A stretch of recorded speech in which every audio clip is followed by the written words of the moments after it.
Bueno, tenemos esta noche en la mesa del Cascabel a Juan Lobato, es secretario general del Partido Socialista de Madrid, diputado en la Asamblea de Madrid y senador autonómico. Acaba de llegar del Senado. Exactamente, O sea, hemos acabado a las 9:30. Usted, entonces, buenas noches. Buenas noches, Antonio, ¿cómo estáis? No ha seguido usted entonces el debate, lógicamente. He seguido el debate del Senado, que es donde estaba, ya digo, hemos suspendido el pleno a las 9:30, reiniciamos mañana a las 9 y sí, tarde muy parlamentaria.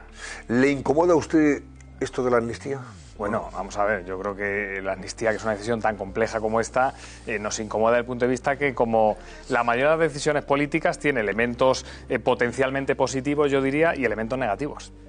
Y al final la política es ponderar, ¿no? Y tomar decisiones en política es valorarlos y decidir si se toma o no en función de eso. ¿Usted estaba en contra de la amnistía antes de las elecciones del 29 de julio? Yo la verdad es que no me pronuncié en términos jurídicos, o al menos que recuerde. Lo que sí que veo evidentemente es que la amnistía tiene elementos negativos que todos conocemos y yo creo que compartimos, incluido en el Partido Socialista, y así lo ha dicho el propio presidente del Gobierno, ¿no? También tiene elementos positivos, o potencialmente positivos, diría yo. ¿Se va a ayudar con esto a mejorar la convivencia y esto que se introduce en el posible escenario de futuro? Para mí es una incógnita. Puede pasar que sí o puede pasar que no, también lo ha dicho así el propio presidente del Gobierno, ¿no? Otro elemento positivo, a mi juicio importante, y al juicio de quienes creemos que está bien un gobierno que vaya a apostar por subir las pensiones, que haya más becas en este país, etcétera, etcétera, pues es que se haya podido formar gobierno. Eso es otro elemento positivo para algunos, entiendo que para otros no. Ahora, también tiene un elemento negativo, y yo creo que ese elemento negativo, que a mucha gente le genera esas dudas, que son comprensibles y entendibles, es que va un poco intuitivamente contra lo que nos define, ¿no? Que es que nos damos unas normas para cumplirlas y que quien no las cumple tiene consecuencias, ¿no? Por lo tanto, tiene ese elemento negativo que es importante, no lo escondamos, y yo lo digo con total honestidad, y hoy he venido en un día muy particular y lo digo con honestidad, lo que veo negativo en la amnistía, que es lo mismo que vemos todos los socialistas, y también digo lo positivo, lo potencialmente positivo y lo positivo. A partir de ahí, política y liderazgo. Cada decisión política tiene elementos negativos y positivos, y aquí el presidente del Gobierno decidió proponer este proyecto de país al Congreso y es el voto que tuvo. Pero esto vamos, usted es consciente de que el presidente del Gobierno no hubiera propuesto jamás esta amnistía si no hubiera necesitado los votos. Totalmente. Yo creo que lo ha dicho él públicamente en alguna ocasión, o lo ha dejado entrever de una forma muy clara y evidente, ¿no? Hay un momento de, digamos, oportunidad o complejidad política en términos parlamentarios, y por eso digo que en la ponderación, en los elementos positivos que se ponderan, uno es la convivencia o posible mejora de la convivencia, por supuesto. Yo entiendo que eso es posible, pero otro, claro, es que se forme un gobierno que apuesta por lo que algunos creemos que debe apostar un gobierno en España, que es más pensiones, más becas, más protección, más oportunidades, que la economía va como va, y ese elemento positivo se ha ponderado.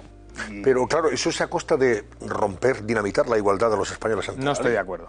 ¿Usted cree que esto no dinamita la igualdad de los españoles ante la ley? La igualdad de los españoles ante la ley, no, porque lo que dice la Constitución es muy claro, y es que, hombre, a través de la ley se pueden tomar decisiones que afecten, en este caso, a la legislación penal, que es a la que se afecta con esto. Eso no rompe la igualdad. Todos los españoles que estén bajo lo que va a decir esta ley van a tener el mismo trato, igual que cualquier otro español que esté bajo otra ley que se apruebe para otra cosa. Es decir, yo creo que ese principio no se rompe. Se rompe, lo otro que no es que se rompa, pero el elemento negativo que yo veo, y creo que he sido muy honesto y muy claro, ya digo, en un día especial como hoy, es que intuitivamente una ley de amnistía en cualquier momento histórico que se haga va contra lo que nos define como sociedad, que es que nos damos unas normas para cumplirlas y el caso de no cumplirlas tiene consecuencias. Y eso es lo que se rompe, si quieres utilizar esa expresión. Yo digo que es, hombre, en contra de lo que va, ¿no? Yo digo que se rompe la igualdad, y vamos, está dicho por los propios juristas, incluso por muchos compañeros de usted. Porque, claro, hay gente que en justicia dice, ¿y por qué yo tengo que penar por una causa o por un delito menor incluso que el de Puigdemont? ¿Por qué yo, si he malversado dinero público, tengo que cumplir, devolver el dinero o penar en la cárcel, y Puigdemont y otros que participaron en aquellos hechos delictivos, se van de rositas? Eso es lo que rompe la igualdad. Es legítima esa duda, pero claro, el concepto romper la igualdad no es exactamente así, y no lo digo técnicamente, que también podríamos discutirlo, pero no desde el punto de vista de que es que el Parlamento aprueba las leyes penales. y un Parlamento dice, oiga, esta es la ley penal que a partir de ahora opera. A quien ha realizado estas conductas, qué consecuencias tiene. Y en esta ley penal opera con igualdad a todo sujeto que es objeto de esa ley. A todo. Hay igualdad absoluta en quienes son objeto. Claro, son objeto aquellos que les afecta las circunstancias que pasaron cuando Rajoy era presidente en Cataluña y, bueno, pues que han tenido las consecuencias que han tenido. Pero no, el término que va contra la igualdad, yo no creo que encaje bien con lo que está pasando. Bueno, no digo que no haya otras cosas negativas, que las he dicho con claridad. ¿Y cómo queda el rey en este sitio y en este lugar después de aquel discurso en el que, lógicamente, hizo una defensa de la nación frente a aquella secesión y frente a aquella... En fin, ese golpe contra la Constitución, en definitiva? ¿Cómo quedan los magistrados que dictaron sentencia y cómo quedan aquellos otros que están investigando y reclamando al prófugo, al delincuente? Son elementos diferentes y te contesto a todos. Primero, el rey. Yo creo que el rey hizo lo que tenía que hacer y dentro de sus labores constitucionales, que son muy finas y muy delicadas, porque es un papel de jefe de Estado no político, digámoslo así, hizo lo que tenía que hacer. Yo creo que además en estos últimos meses se ha forzado mucho la presión sobre la Casa Real y sobre el jefe del Estado, lo digo con sinceridad, y no precisamente por parte del PSOE, por parte de otros partidos que han querido forzar una situación donde el rey, su papel constitucional es el que es y no se puede poner en duda por mucho proceso de complejidad política que haya, y yo sinceramente creo que el rey ha aguantado el tipo en un momento muy, muy complejo y yo le agradezco que haya aguantado con esa institucionalidad como merece y además como esperaba de él. Segundo elemento, tribunales de justicia, claro. Siempre que hay un cambio legislativo y especialmente en cuestiones penales, a todo el que se haya juzgado con una normativa penal anterior y eso deje de operar como un delito, pues el juez anterior dirá, oiga, esto yo hace 2 años lo juzgaba como delito en este país y hoy ya no lo es. Claro, cada vez que se cambia una norma penal pasa eso. ¿Eso significa que se ponga en duda lo que han hecho? No, lo que han hecho es fiscalizar un trabajo, aplicar la norma vigente en ese momento como deben hacer, y a mí desde luego no me escucharéis una palabra contra el Poder Judicial ni poniendo en tela de juicio nada. Otra cosa es que pueda compartir más o menos una sentencia en términos jurídicos como jurista, digamos, a nivel profesional como técnico de Hacienda del Estado, si es un tema de fiscalidad, pero no lo voy a poner en duda ni voy a erosionar su legitimidad nunca, eso lo tengo claro, y mucho menos en este proceso que ha sido muy difícil para los jueces y tribunales los pasos que han dado. Pero hay que anteponer los intereses personales y políticos de un partido o de un presidente de gobierno para ser el presidente de gobierno a cambio, por ejemplo, de salvaguardar el ordenamiento jurídico de España. Pues estaría bien la pregunta si la completáramos algo más. A ver. Y yo creo que completarla significa poner en la ponderación lo que el presidente del gobierno ha ponderado para tomar la decisión de dar el paso al frente y una vez que recibe el encargo del rey proponer ese proyecto de país. Y es lo que decía al principio. En la balanza hay 2 elementos que pesan. Y unos elementos son negativos, otros positivos, y para cada ciudadano de este país unos pesarán más que otros. En esta decisión política y en otras muchas. Cuando decidimos construir un gran aeropuerto, eso cuesta dinero y esa decisión política tiene elementos positivos, van a poder venir aviones, estupendo, y uno negativo. Hay que cobrar impuestos a la gente para que aquí exista este aeropuerto. Eso mismo es la decisión política que ahora se ha tomado. Elementos negativos, habrá un gobierno progresista que muchos creemos que hace cosas muy buenas para la gente de este país y habrá una posible mejora de la convivencia en Cataluña. Elemento positivo. Elemento negativo, lo que todos sabemos y venimos hablando de ello muchos meses y yo creo que hoy lo he dicho aquí con claridad. ¿Esto cómo pondera? Cada ciudadano tendrá una opinión, Antonio. Y eso se juzgará. Y cuando haya elecciones juzgarán y dirán, pues yo no hubiera dado ese paso o yo se hubiera dado ese paso y esa es la opinión. Lo de la convivencia en Cataluña ya no cuelan ni siquiera los separatistas que son los beneficiados. Hoy lo han dicho ahí en el Congreso, tanto el portavoz de Junts como el portavoz de Esquerra. A ver, decir, mire usted, no, a nosotros no nos interesa esto de la convivencia, esto no va de convivencia. Esto va de que a partir de ahora estamos negociando 2 naciones, la española y la catalana. Disparate. Ya, pero lo han dicho así. Y que aquí el único objetivo último es el referéndum y la independencia, o sea que no renuncian a su objetivo máximo. Esto primero es porque de alguna forma humillamos al Estado y nos pide perdón, es lo que han venido a decir, no son mis palabras. Y luego después el objetivo final que persiguen, que es la independencia. Por eso digo que si no es cuestionable todo esto a cambio de 7 votos. Yo ahí te digo varias cosas, Antonio. Primero, convivencia, que es por donde empezaba la pregunta. A mí lo que diga Junts pel Cat o como se llamen ahora, o Esquerra Republicana, me importa relativamente poco. A mí lo que me importa es si en términos de sociedad catalana y del resto de la sociedad española esto puede ayudar o no. y yo creo que lo he dicho con claridad al principio, que potencialmente sí, pero también puede que no. Y eso no lo sabemos. El propio presidente del Gobierno lo ha expresado en esos términos. Lo veremos con el tiempo. Es una decisión arriesgada, que también lo han dicho algunos ministros, que se toma de forma muy compleja. Por lo tanto, en términos de convivencia, lo veremos. Pero a mí lo que diga Junts per Catalunya sobre cómo va a sentar eso al futuro de la posible mejora de convivencia en la sociedad catalana, oye, ellos verán lo que dicen. Segundo, yo creo que los partidos independentistas en este proceso no han estado a la altura del respeto que debían haber tenido con una decisión muy compleja para un partido con casi 150 años de historia, que ha dado la cara por este país, incluida Cataluña en muchos momentos históricos, y que a mi juicio en este proceso se le ha faltado el respeto a este partido en algunos momentos. Y yo creo que también lo he dicho públicamente en alguna ocasión anterior, y yo les exigiría un poquito más de respeto con un partido tan serio como es el PSOE, ¿no? Por lo tanto, en esas declaraciones que también decías, bueno, yo niego la mayor porque no creo que esas declaraciones que hacen sean acordes a la realidad. Le digo lo que ha dicho esta noche Alfonso Guerra también, con ocasión de la presentación del libro de Nicolás Redondo Terreros. Ha dicho Alfonso Guerra, ex dirigente del Partido Socialista, ¿no?, y referente del partido: la historia será muy dura con los que han propiciado este desbarajuste democrático. ¿Califica de desbarajuste democrático todo esto que se está probando por parte del PSOE actual? Sí, es su interpretación. Yo a Alfonso Guerra y a Felipe González, cada vez que hablan, les escucho. Y les escucho con atención. Pero no les hace mucho caso, no sé si usted, pero Sánchez de luego ninguno. Bueno, pero a mí no me molesta que opinen, sinceramente lo digo. Sí que creo que en algunos momentos importantes podrían haber echado más mano quizá en algunos procesos electorales, podrían haber tenido otra implicación que incluso ahora les daría quizá también más autoridad para poder opinar como lo hacen. Pero opinan y yo creo que está bien y que les escuchamos. Y yo estoy muy de acuerdo en muchos de los argumentos que he escuchado a Felipe en los últimos años y con elementos de los que describen la decisión que se ha tomado también. Ahora, yo creo que hoy quien está en la sala de máquinas es Pedro Sánchez. Quien tiene toda la información, quien tiene el criterio político hoy y quien tiene que tomar la decisión de si daba y cómo ese paso al frente asumiendo el encargo del rey, era Pedro Sánchez.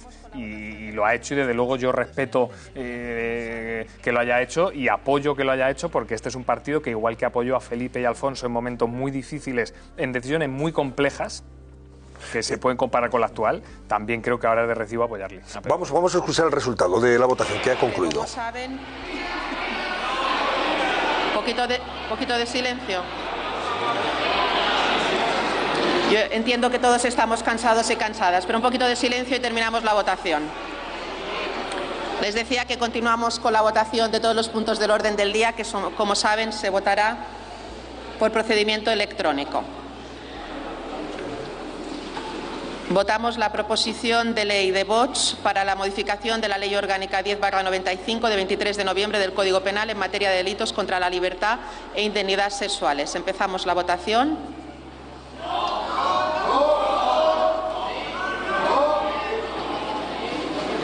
Pues ya se están votando otras iniciativas que estaban también fijadas en este pleno. ¿Tenemos el resultado final ahí? Lo estoy buscando porque bueno, se esperaban 178, salvo que haya habido alguna baja de última hora. Se confirma el resultado que ya hemos avanzado. 178 síes, 172 en contra. No había que ser una división. No había que ser David. Esta vez salía la cuenta rápido. Efectivamente. Bueno, estamos con Juan Lobato, secretario general del Partido Socialista de Madrid. Le pregunto ahora si le incomoda a usted y le molesta que se esté negociando con un prófugo de la justicia española asuntos de Estado en Ginebra y con un verificador ahí vigilando. Yo creo que lo explicó Nadia Calviño, dijo ayer una frase, no me acuerdo la frase literal, pero algo así como que, hombre, que la tripa y las vísceras a una inmensa mayoría de españoles nos dicen lo mismo, ¿no? A partir de ahí, la política es aplicar en el momento actual y con la realidad actual que tenemos, que es el reparto parlamentario de escaños que hay, fruto de la votación de los españoles, aplicar la política. Y si quiere dar un paso al frente, pues ha habido que hacer todo esto. ¿Que es cómodo y agradable? Hombre, no. ¿Cómo va a ser como degradable? Más cómodo hubiera sido tener mayoría absoluta y poder, oye, escuchar y tener interlocución con todo. Yo tenía mayoría absoluta como alcalde y hablaba con todo el mundo, casi más que cuando no tenía mayoría absoluta, porque creo que la democracia es pluralismo político, es transparencia y es participación, ¿no? Y ahora pues la situación es compleja y bueno, pues... Pero ¿está usted de acuerdo con que se ceda ese chantaje? Como hoy el propio Alfonso Guerra también lo decía, dice, ¿cómo es posible que las decisiones que afectan gravemente a la nación se estén imponiendo desde fuera del territorio nacional bajo la vigilancia de un ciudadano americano? Yo no interpreto así lo que está sucediendo ni lo que tiene que ver. Yo creo que se ha llegado a un acuerdo entre partidos políticos, con diferentes partidos políticos, para que pueda haber esa mayoría parlamentaria en el Congreso, y fruto de esos acuerdos, pues hay decisiones que se han incluido en esos acuerdos. Esos acuerdos tienen propuestas del PSOE, que llevaba en su programa, y propuestas que no son del PSOE, que son de los otros partidos, que en todo caso, y yo lo defendí así en el último Comité Federal, debían ser compatibles con el proyecto de país que tiene España, ¿no? Y eso es lo que se ha ponderado en esa decisión que ha tomado el presidente del Gobierno, y fruto de esos acuerdos, pues ahora toca cumplirlos, claro. No hay elecciones a la vista, pero le perjudican europeas, ¿no? A ustedes, bueno, están las elecciones europeas, efectivamente, pero a ustedes les perjudican, por ejemplo, a los socialistas llamados varones, o aquellos que están en disposición de presentarse en sus distintas comunidades. ¿Le perjudican estos cambios de opinión de Sánchez, estas políticas de Sánchez? ¿A usted sí le han perjudicado o no?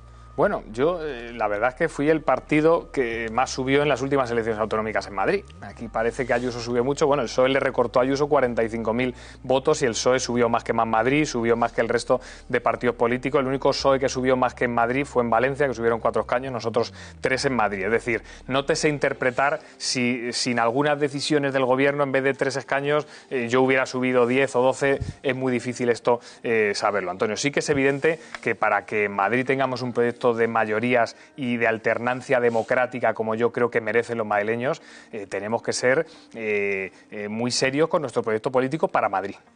Y además no solo con el contenido del proyecto político, sino con las formas. Yo sabéis que soy un obsesionado de la educación y del respeto en política, y eso lo voy a poner encima de la mesa siempre, la voluntad de acuerdo y el tratar de consensuar puntos de equilibrio, con las diferencias que podamos tener, por supuesto. Pero creo que la clave para Madrid 2027 y esa alternancia democrática que yo defiendo como alternativa política en Madrid es más lo que yo haga que no otras cosas de otros ámbitos. ¿Cómo le afectan a usted encuestas como la que ayer publicó El Mundo, según la cual casi 2 millones de votantes socialistas, eso decía la encuesta, ahora se arrepienten de haber votado a Sánchez con todo esto de la amnistía? Y hay encuestas, leí antes de ayer, que el 30% estaban en contra de la amnistía, y pocos me parecen, porque como estamos diciendo, son decisiones que intuitivamente a mucha gente le cuestan ver. Eso es así, por lo tanto, son encuestas que reflejan una realidad que el propio presidente del Gobierno ha asumido y ha explicado públicamente, pero que si haces una encuesta que pregunte eso y que además pregunte ¿y a usted le parece bien que se haya podido formar gobierno y que pueda haber un escenario de mejor convivencia en el país? Pues a lo mejor también un 70 te dice que sí. Y eso es la política. ¿Cuánto pesa? El otro día hubo una reflexión buenísima de la fiscal general del Estado con Mariano Rajoy, que la propuso Mariano Rajoy, que en el discurso que hizo... ¿Consuelo Madrigal? Exacto, si no recuerdo mal. Exacto. En el discurso del Día de la Constitución de la Comunidad de Madrid, fíjese que la invitó Ayuso, y yo voy a hablar bien de la invitada de Ayuso, que a alguno le parecía va a venir aquí a echarnos la bronca por cosas que...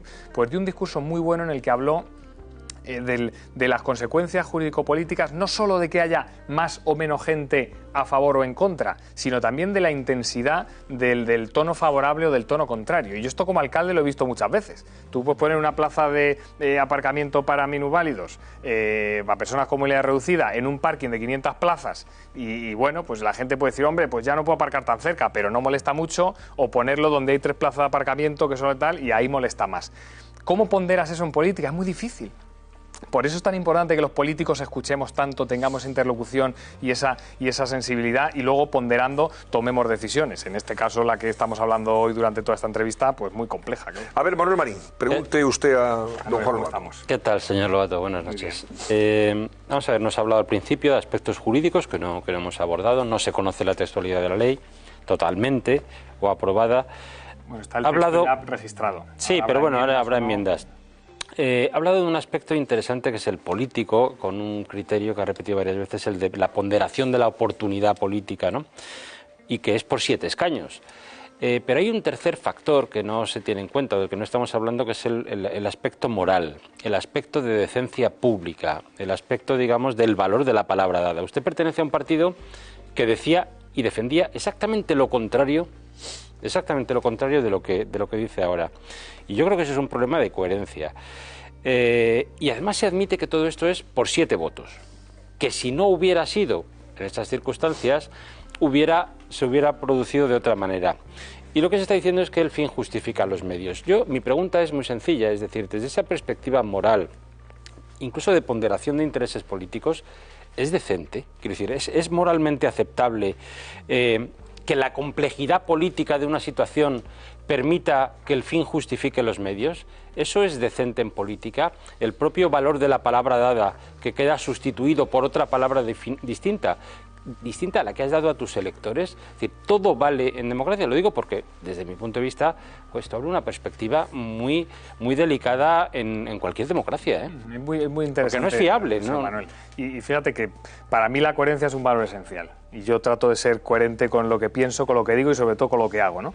Es verdad que el PSOE, en muchos momentos de la historia de la democracia ha cambiado de opinión sobre cuestiones también importantes, desde el tema de la OTAN a otras cuestiones incluso mayores en todo el proceso de transición. Yo mismo he llevado en mi programa político como alcalde, recuerdo un ejemplo perfectamente, la instalación de un autobús urbano, y fruto de analizar si eso funcionaba o no, cambié completamente y llegué a un acuerdo con todos los taxis para tener trayectos mucho más directos para los vecinos, y el PP me lo echó en cara. Digo, hombre, pero si ahora la gente va mucho más cómoda porque no tiene que estar esperando dando la vuelta entera al pueblo, a ver que se me cae el micro. Es decir, que cambiar de opinión, claro que es algo que puede suceder.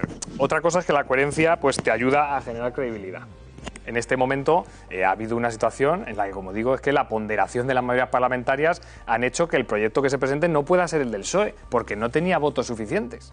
Por lo tanto, se ha buscado con el encargo del rey decir, oiga, ¿somos capaces de armar una mayoría? Sí. Pues vamos a sentarnos a ver si integrando lo que nos piden... Que es decente y es moral. Bueno, decente o moral lo tendrá. No cambiar de opinión, no. Hacer exactamente lo contrario de lo que defendías. Es decir, no estoy cambiando de opinión sobre una plaza de movilidad reducida o sobre un conflicto entre autobuses y taxistas. No estamos cambiando de opinión sobre cualquier planteamiento político al uso que pueda haber. Oiga, yo iba a subir impuestos o iba a bajar impuestos y ahora los tengo que subir por una situación sobrevenida. Es decir, todo eso puede ser, digamos, comprensible, aceptable. Es decir, cuando alguien dice drásticamente es rebeldía o rebelión, voy a traerlo detenido, voy a endurecer las penas para que no haya referéndums ilegales, cuando un portavoz parlamentario al que hemos escuchado hoy le dice a su propio secretario general, al que iba a ser, pero Pedro, ¿tú sabes lo que es una nación? Es decir, cuando lo que cambia radicalmente, como sostiene Alfonso Guerra, es la propia esencia del partido, el eje rotor de un planteamiento intelectual, político, social, sociológico, cultural del propio partido, cuando se cambia radicalmente, yo entiendo que hay un problema ahí no de coherencia, de decencia de la palabra pública dada, Manuel, a tu elector. Yo de verdad que entiendo la vehemencia de las posiciones hoy, porque el debate es un debate candente y que da mucho juego, pero hombre, el motor tractor del PSOE no es esto. El motor tractor del PSOE es la igualdad de oportunidades, es la libertad, es la lucha por la democracia, y eso es en lo que estamos, y eso significa que haya becas para que los jóvenes tengan oportunidades en este país, que las pensiones suban y den... Y que haya más becas en Cataluña que en el resto de España. No, que haya más becas en Cataluña. Privilegio fiscal. No, ahí sí que no me vais a coger. Yo creo en la igualdad entre regiones y además lo he dicho muy clarito y con voz alta cuando tocaba, de una forma clara. Yo creo que eso no está en tela de discusión. Lo que está en tela de discusión es la decisión que se ha tomado, que puede no ser coherente con lo que en otros momentos políticos se defendía, como es cierto. O sea, que te lo reconozco que es así. Ahora, la palabra decencia, pues también se puede usar en el sentido de tratar de armar un gobierno, pues es algo a lo que obliga también la Constitución, y teniendo un encargo como el del rey, pues se ha tratado de ponderar, como digo, eso. ¿Es lo más cómodo del mundo? No. ¿Nos hubiera encantado poder aplicar 100% el programa del PSOE? Pues sí, pero no hemos podido, porque no hemos tenido los votos suficientes. Bueno, la última, Ana Martín, antes de despedir a Juan Lobato. Buenas noches, señor Lobato. Le voy a hablar de otro tipo de convivencia, y así cambiamos un poco de registro. ¿Ha mejorado de alguna manera la convivencia en la política madrileña la salida de Mónica García hacia el Ministerio de Sanidad? Muy buena pregunta. Yo, estando o no Mónica García, yo lo intento con efusividad. ya lo sabéis. Yo soy una persona que creo que el diálogo y los consensos es lo único que puede consolidar cambios y progresos. Es que estoy convencido y he sido alcalde y lo he observado en mis propias carnes, cómo eso ayuda a que las cosas cambien. Y voy a seguir por ahí. Y dirán, no, pero hombre, con un Ayuso que ataca, que a veces usa el insulto, tal. Pues yo es que en vez de insultos haré propuestas. Y fíjate que hemos llegado a acuerdos importantes en los últimos meses. Yo creo que estamos en un punto en el que la contundencia en el debate y el yo decirle a Ayuso las cosas claras como las veo y lo que considero que es una falta de respeto al debate político en Madrid, el tono que utiliza y los insultos que utiliza, no quitan para que yo, a la vez que denuncio eso, haga propuestas serias de verdad. Como por ejemplo hemos aprobado que haya una comisión de estudio pionera en toda España en Madrid para ver qué está pasando con los móviles internet de nuestros hijos. Y eso se va a estudiar en Madrid, antes que en ningún otro sitio, parlamentariamente, con un trabajo serio de verdad, con profesionales. O el acuerdo para la Agencia de Ciberseguridad que hemos alcanzado, que se va a votar este mismo jueves. Pues son acuerdos importantes para Madrid en los que en este clima de crispación permanente, pues yo intento ponerme por encima de esa crispación con los temas que considero relevantes. Y ese esfuerzo lo voy a seguir haciendo, por mucho que haya gente que quiera que intentemos entrar al trapo de lo que no debemos entrar. Y ojalá que eso sirva también para que otros partidos cambien el tono.